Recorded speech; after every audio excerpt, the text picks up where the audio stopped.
Pixar premiere of Brave. It's SinnamonS.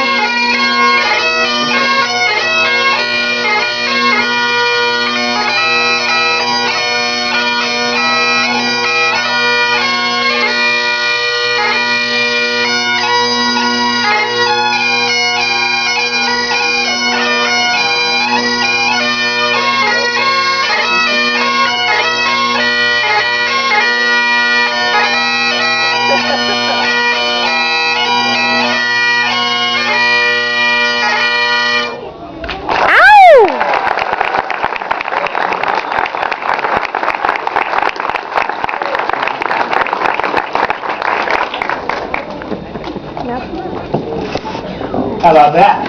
Woohoo!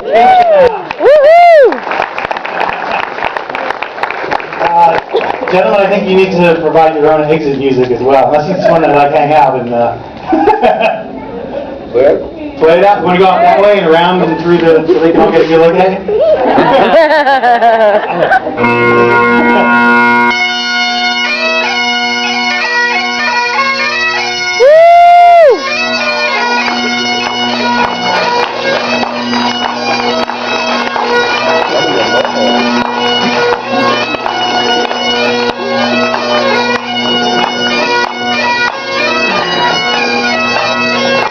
Vixen one and everybody know me. Say hello, kids. Hello, kids. Hello, kids. Ow! Anything for us. All right, let's get the Q&A going. Let's bring out Mark and Katherin, who I told you about earlier. Woo! One of the co-directors, welcome to Chicago, everyone. Great to be here in Chicago. It's my first time in Chicago. Oh, welcome. Back to Chicago. I don't think they were here when the movie was over, so what did you guys think of it? You love it? Great. I think if nothing else, it teaches the children, most of them are in those back few rows, that just one of these days they're going to have to arm themselves with something. They're going to Weapons, Weapons are essential. There are bears all over Chicago. Anyway, they're going to be able to defend themselves. Just tell us a little bit just about how long ago this process started to get this movie made. How long ago did the idea come? Where did it come from? And how did it sort of evolve into what we saw? I'll take that one. So yeah, we have a long development process at Pixar, and all the ideas come from right there in our building, which is in Emeryville, California. And one of our filmmakers had this idea based on a relationship with her own daughter, who was very fiery and feisty and opinionated at age 6. And Brenda, who came up with the idea, said, what will she be like as a teenager? And that was the seed of the story that began way back 7 years ago in development, and it's a story that you see today.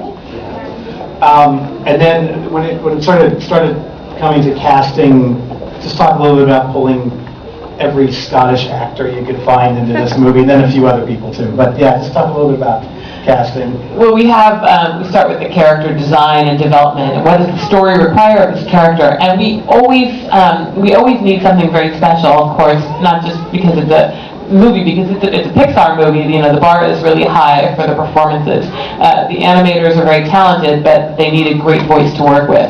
So in our case, we looked at the family first. Billy Connolly as King Fergus, to have that humor and that fatherly touch and the warmth, but also the heft and the importance of a king and a warrior. And you know, he really had that whole combination of ingredients. And we just went through the list. I mean, Kelly Macdonald, she brings such appeal and sweetness and feist and fire to Merida. You know, we're very pleased with our cast.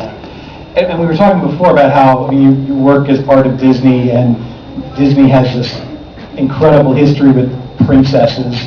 But you have taken that template and turned it upside down and moved the parts around and turned it into a girl that kicks all kinds of butt and as we've mentioned before, brandishes weapons. So was that intentional? Did you want to do something that had not been seen before, especially the Disney movie, but in the Disney framework? Yeah, our first and foremost thing is just building a great character. You know, the movie wouldn't have worked if she was just a, sheep herder or something. If she doesn't want to do what her parents wants to do, they go, okay. But if she's a princess, and she has this expectation put upon her, not only by her mother, but by society, or what the role she needs to play to keep the kingdom at peace, her decision not to go through with it is going to be huge. So she had to be a princess. Now, once she's a princess, we thought, okay, well, this is heavily trodden ground. There's been a lot of princesses out there. What kind of princess is she going to be? Well, we don't want her to be a princess that is defined by a Prince Charming. She's going to have to fall in love with some guy that's going to complete her, or some guy that's going to have to rescue her. We wanted her to rescue herself. We wanted her to get into her own trouble, and her decisions to cause, the mayhem that happens in the kingdom. We didn't want anybody who's questing for happily ever after, and by going down that road, she turns into something completely different. I think she's a more grounded and more real person. She's just a real character, regardless of her being a princess.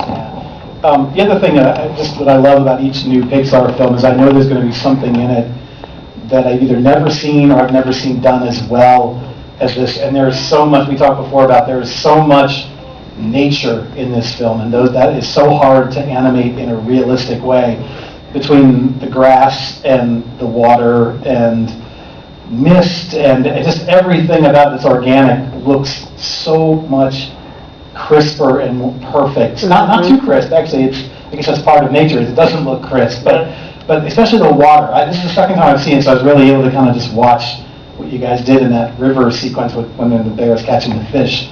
There's just so much going on with the water. Just talk about some of the things, and of course her hair is like its own. Oh, it's amazing, amazing. And is tangled in a certain way, and I just thought the whole movie wanted to run a comb through it. I did. It's a mess. But to talk a little about some of the innovations that you came up with. Well, most of this technology is in place. We've had it. A lot of the, technological innovations we made on this film is under the hood kind of stuff. It's how we rig the characters. We've done hair before, but how do we do long curly hair? So we had to create some new tools for that. We've done cloth before, but there's going to be people in kilts and women in dresses, and there's going to be horsemanes and horsetails and bear hair and and water. So we had to create new tools in our suite of tools, or beef up our tools, kind of put them on steroids, to make this film, because anything organic is everything that the computer hates. The computer likes a flat surface, that has nothing on it, that's clean, it likes straight lines, it doesn't like curves, it doesn't like anything that twists. So just saying forest makes, our technical guys go,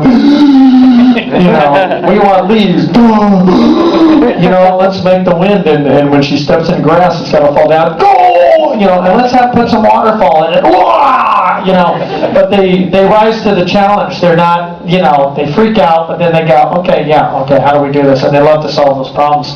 The river sequence in the movie took a year to do, just to do the water, to get the water just right. So that's something that we had to, in the story process, once it came up, I remember sitting there when I pitched the sequence the first time, everybody in there was like, I pitched the sequence, there was like this very uncomfortable silence, and everybody's going, and they're all looking at our effects lead, DMAC, David McCarthy, and he's this, very quiet Irishman who's just sitting there going, like I just insulted him, and I'm all, can we do that, DMAC? He's all, yeah.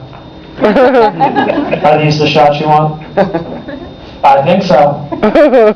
I can do it if these are the exact shots you want. Okay, those are the exact shots I want. So it was very specific, that the camera couldn't be so high or be so low on how we were shooting it.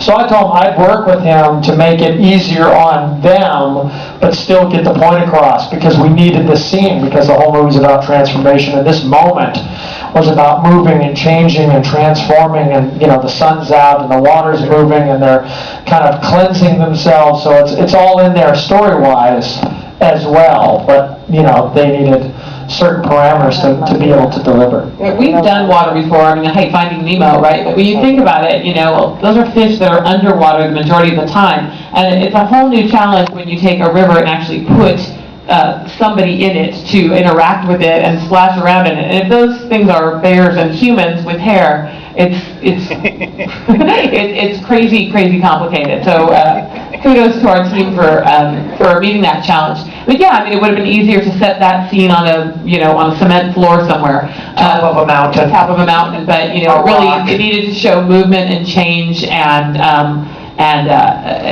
mirror that shift in their relationship, and so that was very much a story-driven, choice. I want to make sure that you guys get a chance to ask questions, so start thinking of them. And I'll ask one more. When we talked before about the beginning of this process, 7 years ago, I think you said, was there a, because I noticed people even here today have asked me, was there a concerted effort to have a female lead in a Pixar film for the first time? Was that one of the reasons that this kind of got put to the... Well, I think the answer is yes and no. I think no, because we don't have a big board at Pixar going, fish, check. Rat that can cook, check. Cars, check. Old man wandering around with Boy Scout, check. So we're not planning ahead. We're not doing any of this for marketing. We're not doing any of this because we think the audience wants it. It all comes from the filmmakers, and it was Brenda's idea based on her own experiences with her daughter. And what we were really attracted to, what John and the other executives and the brain trust was really attracted to, was that central heart of the film, was this parent-child relationship, and that there's something really special and powerful there that's just a fertile ground for storytelling. You take that, and then we put it in Scotland, because Brenda has a Scottish ancestry. I have Scottish ancestry. I'm a Scotland buff and a history buff, a medieval buff. You just buff. I'm just buff. Well, I'm lifted. I'm lifted. No, I'm getting there. But I'm buff of mind. I'm flexing my mind right now. You can't. Oh. It's ripped. Six packs.